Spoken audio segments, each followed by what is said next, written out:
Commencement speeches at American universities are generally terrible in recent years. Back 150, 200 years ago, even less than that, even in the early 20th century, commencement speeches involved serious people giving disputations in Latin, Greek, sometimes Hebrew, on serious subjects. Now it's usually a bunch of clowns getting up, doing a little soft shoe routine for the clapping seals who are in the audience. I'm mixing metaphors, but it paints a picture at the very least. It's just jokes and flattery, and the whole university system is basically a joke and flattery. You pay $250,000 for a lot of these schools. It's very difficult to get in because everyone's applying to college. And then you don't really learn very much there, and many of the things you learn are not true. And then you get some degree that increasingly has little value. Might even be a worthless degree at this point. So the commencement speeches in recent years have reflected that. You lose the serious scholars, you lose the serious statesmen, you bring on Will Ferrell or somebody, not to pick on Will Ferrell, but those kind of speeches. So they're always terrible. The comedian speeches tend to be the worst of all because they just show what a clown show the universities have become. And yet there was one exception over the weekend. That would be Jerry Seinfeld. So not just a modern commencement speaker, but actually a comedian who gave one of the best commencement speeches I have heard in years at Duke University. Let go of this idea that you have to find this one great thing that is my passion, my great passion, with your shirt torn open and your heaving pec muscles. It's embarrassing. Just be willing to do your work as hard as you can with the ability you have. We don't need the heavy breathing and the outstretched arm from your passion. It makes coworkers uncomfortable in the cubicle next to you. Find fascination. Fascination is way better than passion. It's not so sweaty. I will give you my 3 real keys to life, no jokes in this part. Okay, they are, number 1, bust your ass. Number 2, pay attention. Number 3, fall in love. Beautiful, beautiful advice. I love the first part, which some of us have heard before, but it's worth repeating. Forget about my passion, my passion, my passion. Find something that fascinates you. What's the difference between, some people would say they're the same thing. My passion is just what fascinates me. Not really. My passion, my passion, my passion is all about me, me, me, me, me. It's all about some internal performance. It's all about me as detached from the rest of the world. My economic circumstances, my social circumstances, my actual hard skills. No, all that matters is my burning passion. No one cares about your passion. Something that fascinates you is outside of you. It allows you to stop thinking about yourself for 5 seconds. It will absorb your attention. It will inspire you to focus your efforts on this thing. And maybe you'll be successful at it. Maybe you won't be successful at it. If a thing fascinates you, you're more likely to be successful at it because it's about the work that you are doing and the goal you want to achieve. It's not about being a certain type of person. It's a subtle distinction, but Seinfeld totally nails it, and he's totally right. A man wrapped up in himself makes a small package indeed. Hell is the place where we have nothing to do but amuse ourselves. Focus on that thing outside of you. It's going to be much better for you. And then he gives those beautiful pieces of advice afterward, which we'll get to in just 1 second. First, though, something that fascinates me financially is gold. And you got to check out Birch Gold. Text Knowles to 989898. Can your savings weather another economic storm? During times of economic uncertainty or market volatility, investors tend to flock to gold as a safe haven asset. Its value tends to increase during turbulent times, providing a buffer against market downturns. This is why people are flocking to gold now and why Birch Gold is busier than ever. Birch Gold understands that navigating financial decisions can be daunting. That is why their dedicated in-house IRA department is there to guide you every step of the way. Birch Gold is committed to addressing your questions and concerns promptly. Their team is always ready to provide answers and clarity, whether it's about fees, taxes on rollovers, or the timing of the process. They are here to ensure you feel valued and well-informed. Text Knowles, Canada WLAS, to 989898 to talk to one of Birch Gold's experts and claim your free info kit on gold. You will learn how to convert an existing IRA or 401k into a tax-sheltered IRA in gold. The best part is it does not cost you a penny out of pocket. Just text Knowles, K-N-W-L-E-S, to 989898. That is Knowles to 989898. He says, number one, bust your ass. Very true. I've never seen anyone make it who doesn't work very, very hard. I used to think when I was a kid that the people at the top didn't work very hard because, they've got all their money and their yachts and they don't need to work hard. It's only the people at the bottom who have to work really hard. The people at the top, you work so that you don't need to work. You make all that money so you don't need to work anymore. Not true, in my experience. The people at the top work very, very hard. Usually they work harder than anybody else.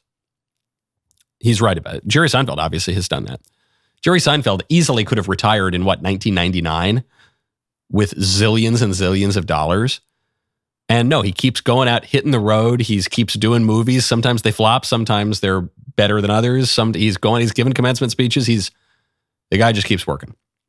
Number two, pay attention. This is related to his bigger advice at the top. Pay attention. Be focused on other things. And he says, look, my whole life, I've just been focused on little trivialities. What's the deal with airline food? That kind of stuff. But by paying attention, by paying a little bit more attention than the people around him, he gets a little bit of an advantage. For him, it's in comedy. For you, it could be in engineering or accounting or welding or whatever it is you do. But if you pay attention, you get those details and you recognize that knowledge is power and knowledge is a prerequisite for freedom even, because freedom is willing, predicated on understanding, you're going to have an advantage. And then number three, this is the most beautiful thing. He says, fall in love. And this is not sappy. This is not saccharine. This is not mamby-pamby stuff. Fall in love because your desire is what's going to shape your character. Fall in love because charity is not only a virtue, it's a theological virtue. Not only a theological virtue, it's the greatest of all virtues, without which we're nothing but a clanging cymbal. And fall in love because our loves are going to define where we end up. I also gave a graduation speech over the weekend, and I gave it at a homeschool co-op, a homeschool hybrid system, with one graduate.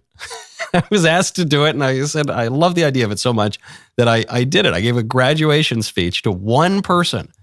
And coincidentally, this was the topic that I was speaking on, very similar to what Jerry Seinfeld was talking about.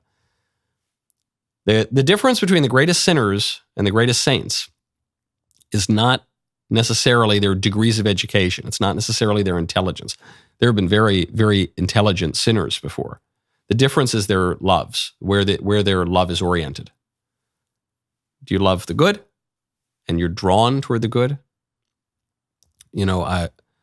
Like Dante says at the end of the Divine Comedy in heaven, he says, and I could feel my soul turning as a wheel. It was all beginning to turn by the love that moves the sun and the other stars. Or is your love oriented toward selfish things, toward temporal things, toward material things, toward things that are not going to serve you in the long run?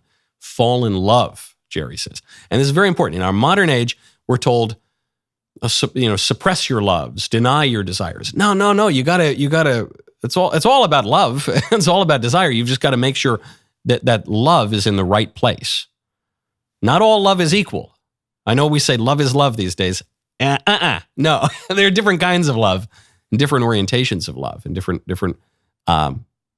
those can make all the difference in your life. Beautiful speech. He also, just a few other bangers before we move on from Jerry. He tells the graduates they should embrace privilege. He says, today we're embarrassed about things we should be proud of and proud of things we should be embarrassed about. Beautiful way to put it. Chestertonian, if you ask me. So true. We're embarrassed that our parents gave some of us a better life than others. Our privilege, right? We're embarrassed if we grew up in a good neighborhood. We're embarrassed if we have white skin. We're embarrassed if we... You should never be embarrassed about your family. You should never be embarrassed about some aspect of your ethnicity or that you can't change, you didn't choose. You don't need to be embarrassed about that. You should never be embarrassed that you had parents who gave you a good upbringing. That you shouldn't be embarrassed about privilege, period. I want my kids to have privilege. I want to work to make sure my kids have privilege, and ideally more privilege than I had. We all should do that. It's not that we shouldn't deny privilege. We should use it responsibly. But we don't act responsibly. That's why we're proud of things we should be embarrassed by. Think of what we're proud of these days. We have a whole month where we're proud of all the weird sex stuff that people do. That's one of the things we should not be proud of. Perfect observation from Seinfeld here. Then he says, don't lose your sense of humor. It's an essential surviving quality. It is worth the occasional feeling of discomfort to have some laughs. So true. This affects people on the right, even as it does on the left. The left is humorless. The right has a problem with this too, though. Some people on the right, they just want to be so angry all the time, and you don't understand. The evil they out there, they're destroying our lives, and we need to be angry and pull our hairs out. No, man. And who is they? Well, it's the Democrats, it's the leftists, it's the globalists, some people would say it's the Jews. That's one of the recurring prejudices that crops up in history. Or it's the UN, or it's the WEF, or it's the whatever. But ultimately, if you follow that back far enough, it's concupiscence. It's the fallen state of the world. It's because Adam in the garden ate an apple. That's really what it comes down to. So it's a fallen world, and there are all sorts of. I'm not denying that we individually and we collectively and we all contribute to that fallen nature because we commit sins.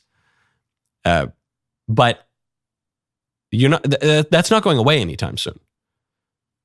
That can be redeemed and is redeemed, in fact, if you believe, as I do, in the crucifixion, the harrowing of hell, and the resurrection and the ascension, and the second coming, the end of the world. You definitely believe in that this will be redeemed. But in the meantime, it's a fallen world. The only way to get through the fallen world without pulling your hair out is hope, the theological virtue, and faith and charity. But second only to those virtues, humor. Have a sense of humor, because things are a little off. We all know that things are a little off. We all know that things are not as they should be. So you laugh or you cry. Great point. Hey, hold up. Wait, don't. Hold up. Wait. You got to ring that bell. Subscribe to the Michael Knowles YouTube channel. We'll see you next time.